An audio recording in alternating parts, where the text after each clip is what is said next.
kyphosis. Okay? Those are big fancy medical terms.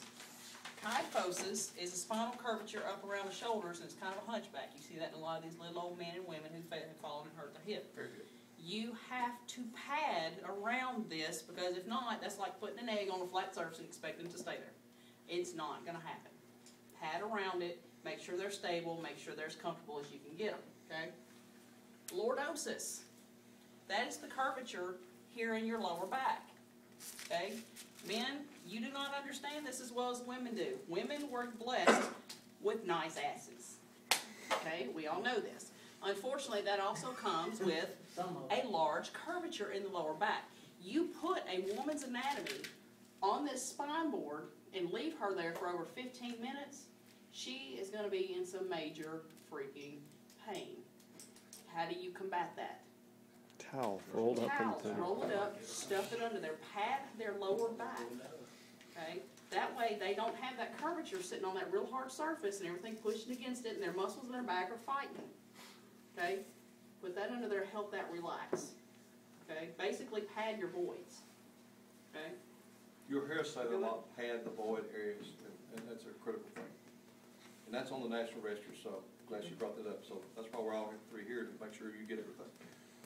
Okay, any questions about the long spine board? You're going to have plenty of practice with that from this point on, so that's a good thing. All right, and there's a couple others back there. Y'all going to put them together. You know, these go on pretty much simple, self-explanatory. We'll walk you through that. So kind of move that out of the way, and I need another victim. If I move the spine board out of the way, put it together, then I need another victim.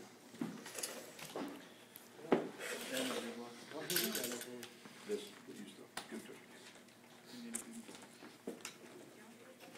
Just move this out of the way. Yeah. Up against the wall. We need a big. Let's put it up on the wall. Yeah, give them a break.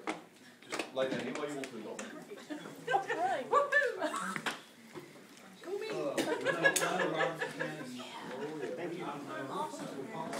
He said Sumner Candy. We have He's very small.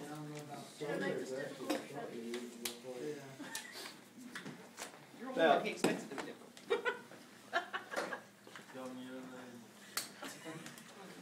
Anytime you put somebody on a lifting device that you're going to move them from point A to point B, you have to have a minimum how many straps? Three. Exactly. All right. This one, the scoop stretcher that we're fixing to demonstrate, we're going to incorporate it with the other stretcher over there. So we'll use it in just a second. Now, some of the people around have mentioned that they use spider straps. Spider straps are real good. It's a one-piece device that just kind of lays down the patient and kind of straps to both sides of the spine board. The state does not recognize that yet. The state only recognized me to teach you these, but whatever your service has, that's okay. You know, you just have to be familiar with what your service has, because the medical director has signed off on the spider straps. So you may see those when you go to Sumner County or Robinson County. Y'all use spider straps? Spider straps, yes. We don't have them. Oh, yeah.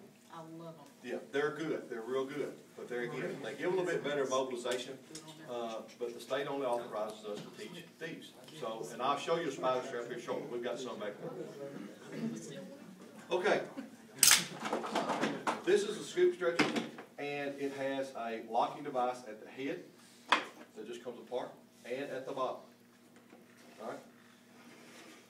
When you take this device out, lay it beside your victim. It don't matter which way it goes. This one is pretty much ambidextrous. All right, it'll go either way. The scoop stretcher does not give spinal mobilization support.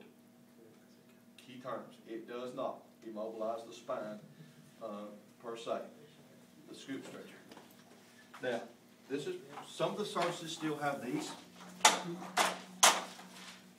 We don't carry them anymore. You don't carry them anymore. We don't carry them. Okay. Some services don't, some services do. But I'm telling you, it's a great piece of equipment. If you've ever used it, it is an absolutely great piece of equipment. This is first generation, this is second generation. Some advantages to this one is it's a little bit lighter weight. It's made out of aluminum, but it's got a lot of void areas. All right. It has some pinch points right here. This one is a little bit more forgiving with pinch points and stuff, and it cradles just a little bit more. All right. So the scoop stretcher, and you'll probably see these more so than these, but they both work basically the same way, except this one, the head, and this one's lost the head. This is the head. On that one, it don't make any difference which way you put it. That one's the head. This one's adjustable. The legs and stuff come out. This one is not. So one size fits all. So it's a little advantages and disadvantages to those.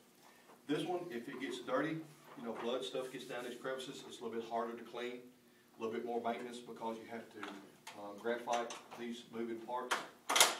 This one, moving parts are pretty much covered. So there again, advantages and disadvantages to both. Just be familiar with which ones you have at your service. Now, same thing. It doesn't offer spinal mobilization.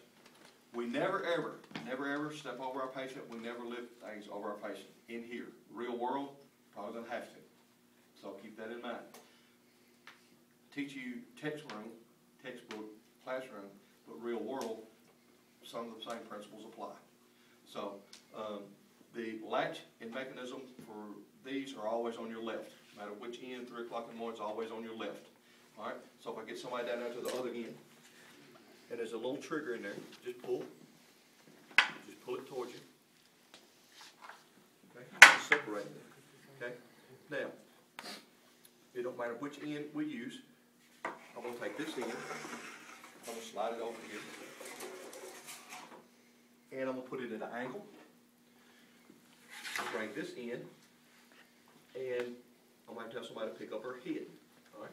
So somebody pick up her head. Tim, when do you want to use this instead of that? Very good question. If you have some little old man, a little woman with a possible hip fracture, okay, that is when you're going to use this device right here. All right. Because it's going to be so forgiving that they don't move at all. Because we can't log roll them with a hip injury. It'd be very, very, very painful. All right. So just kind of keep her head in place. You got my hand? It's okay, too high. Let's roll back. Yeah. There we right. go. Okay. Now, I got her head in place. Now, simply slide one side in, and you don't move. You're fine. Okay.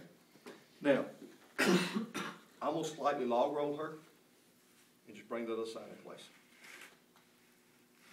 Bring them in place. You're fine. And she's on the stretcher. Okay. Now, how many straps we got to put on? 3. Okay. Good. There's a couple different ways to do that. How long are these straps? At least 6 feet. If you use one end, and if you just kind of thread it through, if you take this end, come up underneath the handhold, straight across, through this handhold. They should match up.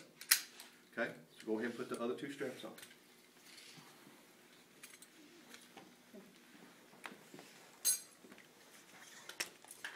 Now, somebody be getting that stretcher ready. Get it brought over here. Put it across her chest, not across her throat. Probably not.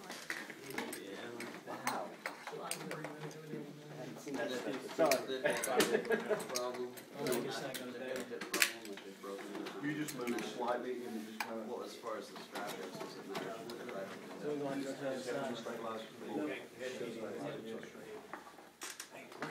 She might go down. Actually, I think we had a problem with the. There's That no, one don't come down, I don't think. so we're going to go to the other side. Yeah, I don't think if one side comes down. So go to the other side. We'll make everybody down here.